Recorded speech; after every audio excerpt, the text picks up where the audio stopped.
दोस्तों, आप सब कैसे हो? मेरे चैनल पर आपका स्वागत है। फिर से एक रस भरी कहानी में आज की कहानी बहुत ही खतरनाक है, जो कहानी सुनते ही शरीर का हर पार्ट खड़ा होने लगेगा। इस कहानी में बहुत मजा आने वाला है, अंत तक जरूर सुनिए। मैंने अपनी अलमारी से वो नीली वाली महक की शीशी निकाली, जो कभी कभार मेरे पति इस्तेमाल करते थे। मेरे पति का नाम विक्रम था। मेरे पति जब ये महक लगाते थे, रात में मेरी रूह कांप जाती थी। उनका स्पर्श इतना कोमल था कि मैं सारी रात उनके सपनों में खो जाती थी।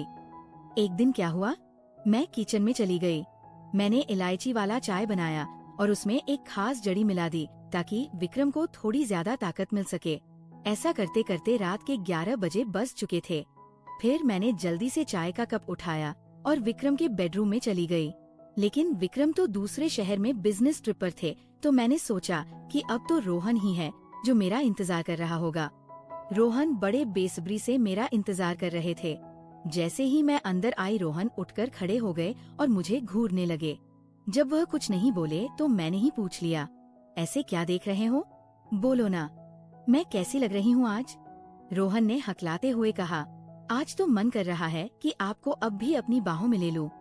मैंने हंसते हुए उसे चाय का कप थमा दिया और कहा, मुझे बाहों में लेने की जरूरत नहीं है, बस तुम यह पी लो। रोहन ने झट से कप लिया और घूंट घूंट में चाय खत्म कर दिया। चाय पीते ही कुछ ही मिनट बाद उसने मेरी कलाई पकड़ ली और अपनी तरफ धीरे से खींच लिया। उसके बाद अपनी वह नजरें मेरी आंखों पर जमा दी। बाप रे, क्या क्या बताए दोस्तों। रोहन ने कैसे कैसे मेरी सारी भावनाओं को हिला दिया। अगर आपको भी पूरी डिटेल जाननी है तो पहले कहानी को लाइक करें। प्लीज लाइक कर दो ना, प्लीज सब्सक्राइब भी। तो चलिए आपको जल्दी से शुरू से कहानी सुनाती हूँ। मेरा नाम नेहा है। मेरी उम्र 31 साल है, लेकिन मैं अभी भी बिल्कुल जवान लगती हूँ। किसी भी लड़के को एक नजर में अपनी ओर खींच लो, दिल तो हमेशा 20 का ही रहता है। जब मैं साड़ी पहनती हूँ तो जैसे सब कुछ आकर्षक लगता है। मेरी चमकती त्वचा पर जब रोशनी पड़ती है तो लगता है मानो मैं कोई परी हूँ।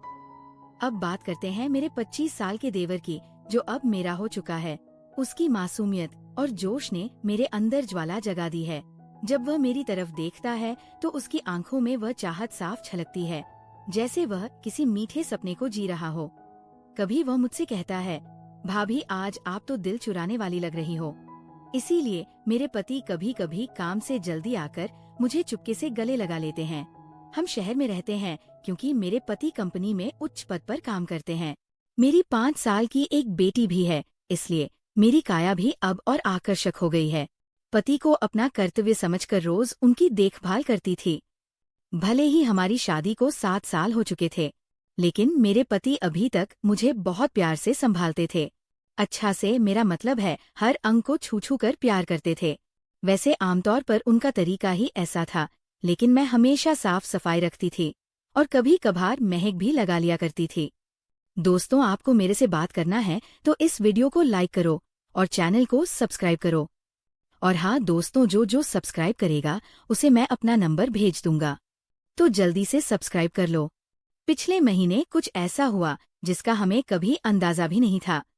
शाम को मेरे पति विक्रम घर लौट रहे थे। उनके ऑफिस की एक महत्वपूर्ण बैठक थी, इसीलिए सबने उन्हें बहुत व्यस्त रखा था और वह कार से घर आ रहे थे। आते वक्त उनकी कार का ब्रेक फेल हो गया। इस हादसे में उनकी कमर में चोट लग गई और डॉक्टर ने कहा कि ठीक होने में कम से कम 8 से 9 महीने लगेंगे। ये सुनकर मेरा दिल टूट गया। विक्रम का दर्द भले ही शारीरिक था, लेकिन मेरे मन में एक गहरी बेचैनी भर आई। जब मैंने उन्हें अस्पताल में देखा, उनकी आंखों में पीड़ा साफ दिख रही थी।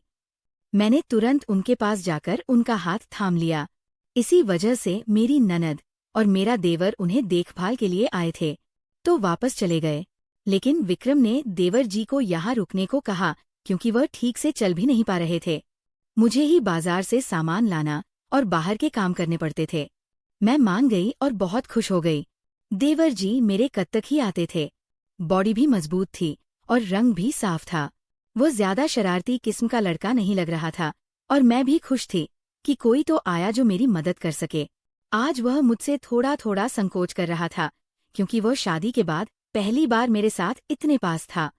रात को जब मैं विक्रम को दवा दे रही थी, तब मेरा देवर भी हमारे पास बैठा था और फिर अपने कमरे में जाकर समय पर सो गया था। विक्रम के चेहरे पर थोड़ी राहत की लकीर थी, लेकिन वो अभी भी दर्द में था। तभी मेरी सारी भावनाएं बाहर निकल आई। मैंने विक्रम के पास बैठकर कहा, वो भी क्या दिन थे जब आप रोज मुझे छूते और अपनी गर्माहट से भर देते थे। विक्रम ये सुनकर हल्के से हंसने लगे। क्या हो गया मेरी जान, आज तो पूरी रोमांचित लग रही हो। मैंने कहा, नहीं जी, आपको तो मजाक सूझ रहा है और इधर मेरी हालत खराब है। सच बताओ तो इसने मेरा बुरा हाल कर रखा है। मेरे पति बोले, मैं तुम्हारा दर्द समझता हूँ नेहा, मेरा भी बहुत मन करता है, लेकिन क्या करूं, मैं तो ठीक से हिल भी नहीं सकता।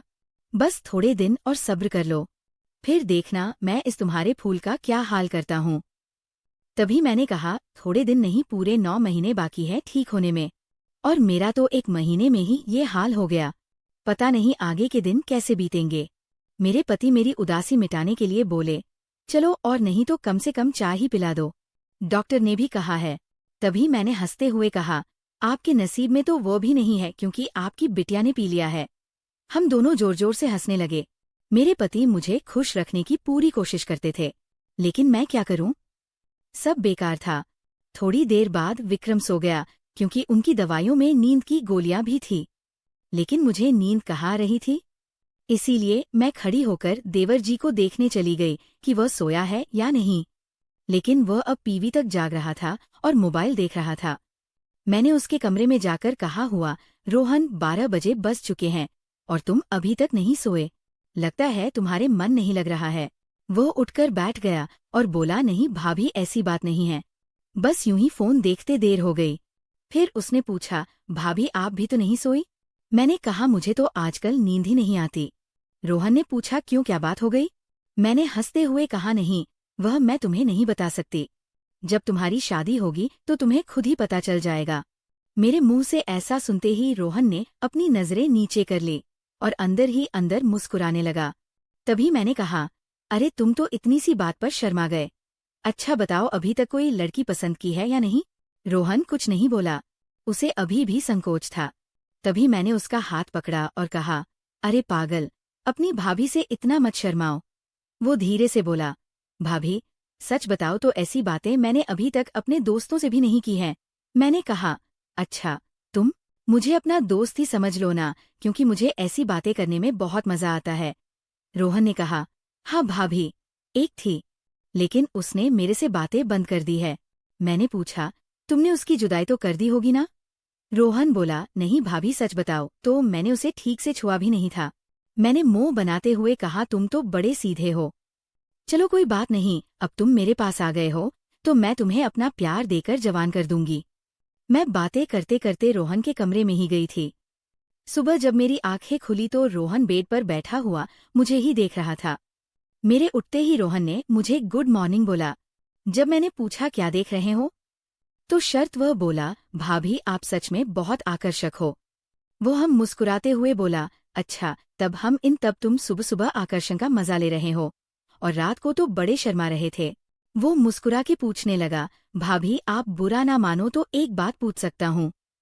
मैंने कहा, अरे पागल, मैं क्यों बुरा मानूंगी, पूछो क्या पूछना है। उसने मुझसे कहने लगा, भाभी सच सच बताना, आप जो 3-3 किलो की ये थैलियां लिए घूमती हो, आपको भारी नहीं लगता क्या। उसकी अब बात सुनकर मेरी हंसी छूट गई। इसके बाद रोहन मुझसे काफी खुल गया था और अब वह मुझसे ज्यादा शर्म नहीं करता था। इससे मैं भी बहुत खुश थी, क्योंकि अब मेरा भी समय अच्छे से बीतने लगा था। रोहन को आए हुए 20 दिन बीत चुके थे और वह मुझसे काफी खुल मिला गया था। वो बाहर के सारे काम कर देता, बाजार से सामान ले आता और अपने अपने भैया को भी सहारा देता। मेरी तो बहुत सेवा करने लगा था। शाम को मेरा सिर भी दबा देता और कभी कभी मेरे शरीर को भी आराम देता। लेकिन मेरी चाहत दिनोंदिन बढ़ रही थी और मेरे पति की हालत अब भी वैसी ही थी। अब सब कुछ मेरी बर्दाश्त के बाहर हो चुका था। मैंने सोचा कि अब तो रोहन ही है जो मेरी मदद कर सकता है। वैसे मेरे मोहल्ले में भी 3 लड़के रहते थे जो कॉलेज जाते थे। वे भी मुझे देखते थे। जब भी मैं छत पर कपड़े सुखाने जाती तो वे मुझे ही देखते और पहले तो मैंने सोचा कि उनमें से एक को सहारा ले लूं ताकि कुछ दिन काम चल जाए। लेकिन फिर मैंने सोचा कि मैं इस घर की इज्जत हूं और कल को पता नहीं ये मुझे या मेरे पति को बदनाम कर दें। इसीलिए मैंने उन्हें अनदेखा किया। लेकिन रोहन तो घर का ही है, इसीलिए मैंने तय कर लिया कि वही मेरी मदद करेगा। आज मैंने पक्का फैसला कर लिया कि आज रोहन से काम ले ही लूंगी और अपने सूखे दिल को रोहन से ही भरवा लूंगी। उसके बाद मैं किचन में खाना बनाने चली गई। जैसे ही रोहन नहाकर ताजा होकर किचन में आया, मैंने सब्जी काटने का बहाना बना दिया। मैं किचन में ही साड़ी का पल्लू नीचे करके काम कर रही थी। मेरी बेटी अभी दादी के घर गई हुई थी, क्योंकि घर में उसे देखने वाला कोई नहीं था। इसलिए अब बाकी का काम खुद करना पड़ता था और घर में मेरे पति और रोहन के अलावा कोई नहीं था, तो मुझे डर भी नहीं था। जैसे ही रोहन अंदर आया, वो मुझे देखकर एकदम हैरान हो गया और कहने लगा, सॉरी भाभी, मुझे माफ कर दो, मैंने देखा नहीं और बाहर जाने लगा। तभी मैंने उसे रोक लिया। अरे रोहन, क्या हुआ? कोई बात नहीं, अंदर आ जाओ। रोहन बोला, भाभी, ऐसे मैं अंदर कैसे आऊं? मैं कहा, ऐसे वैसे मत करो और जल्दी से आकर मेरी मदद करो। रोहन का मन भी कर रहा था, लेकिन मैं उसकी भाभी थी, इसीलिए वो थोड़ा हिचक रहा था। फिर अब मैंने उसे कहा। धीरे धीरे रोहन किचन में आ गया और पास आकर खड़ा हो गया।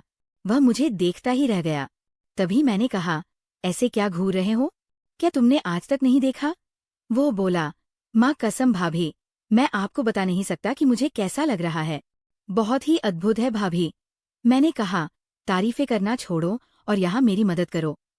तभी रोहन बोला, भाभी मुझे नहीं पता कैसे करना है।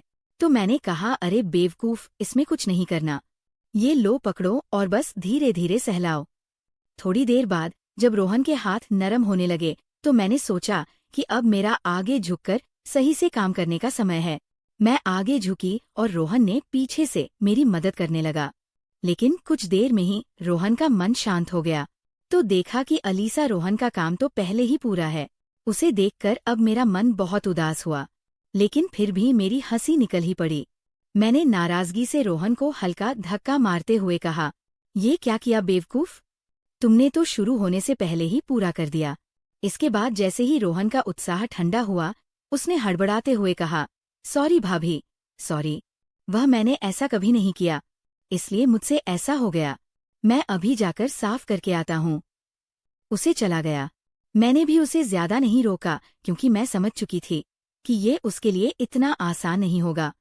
इस चक्कर में आज खाना भी लेट हो गया था, इसीलिए मैंने जल्दी से खाना तैयार किया और विक्रम को कमरे में देने के लिए चली गई। वो अब भी बैठे बैठे खाने का इंतजार कर रहे थे। विक्रम बिल्कुल सीधे साधे और नरम दिल वाले आदमी हैं। वह मेरी बहुत चिंता करते हैं। जब मैं उनके लिए खाना लेकर गई, तो पूरा पसीने से तर हुई थी। मुझे देखकर वो बोले, इतनी जल्दबाजी क्यों करती हो? नेहा, धीरे धीरे काम कर लिया करो ना, देखो तुमने अपना क्या हाल बना लिया है। तब मैंने उन्हें छेड़ते हुए कहा, ये तो कुछ भी नहीं है। जब तुम काम करते हो तो मेरा इससे भी ज्यादा बुरा हाल हो जाता है, और तब तो मैं तुम्हें रुकने के लिए भी कहती हूँ, लेकिन तुम तो हाँ कहकर तेजी बढ़ा देते हो।